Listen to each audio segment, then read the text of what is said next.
আসসালামু আলাইকুম। প্রিয় বন্ধুরা, কেমন আছেন সবাই?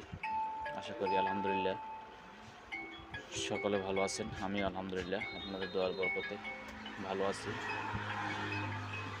তো একটা বিষয় নিয়ে কথা বলতে চাই, সেটা হলো বর্তমান বাংলাদেশের অন্তর্বর্তীকালীন সরকার ডক্টর ইউনূস স্যারকে নিয়ে বিভিন্ন কথা বলাবলি হচ্ছে।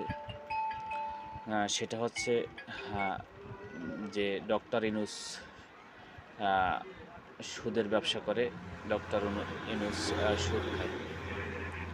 তো আমি বলতে চাই, বাংলাদেশে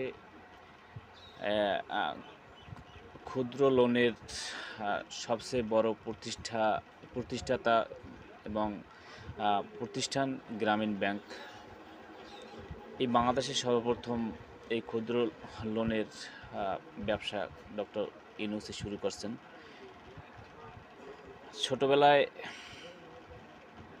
আমি দেখছি, আমার মনে আছে যে আমাদের দেশের ক্ষুদ্র জনগোষ্ঠী ৩,০০০ টাকা, ২,০০০ টাকা, ৫,০০০ টাকা লোনের জন্য ৫ মাইল ১০ মাইল পথ হেঁটে গিয়ে এই লোন তুলত এবং কিস্তি টাকা পরিশোধ করত।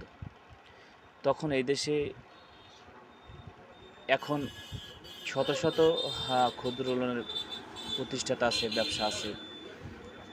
আচ্ছা, এরা কি খায়? এরা সুদ খায় না? এদের কথা মুখে আসে না কেন? এদের কথা মানুষ বলে না কেন? ডক্টর ইউনূস এদেশে লক্ষ লক্ষ পরিবারের পাশে বিপদে আজ ডক্টর ইউনূসের সুদ খাওয়া নিয়ে সমালোচনা হচ্ছে। আরে ভাই, ডক্টর ইউনূস কি সুদ খায়? ডক্টর ইউনূস কি এই লাভের টাকা খায়? আচ্ছা, এই লাভের টাকা এই গ্রামীণ ব্যাংক এই বাংলাদেশের সরকারই তো পরিচালনা করলো কিছুদিন আগে। এখন তার কত দোষ, কত কি? হায়ের মানুষ!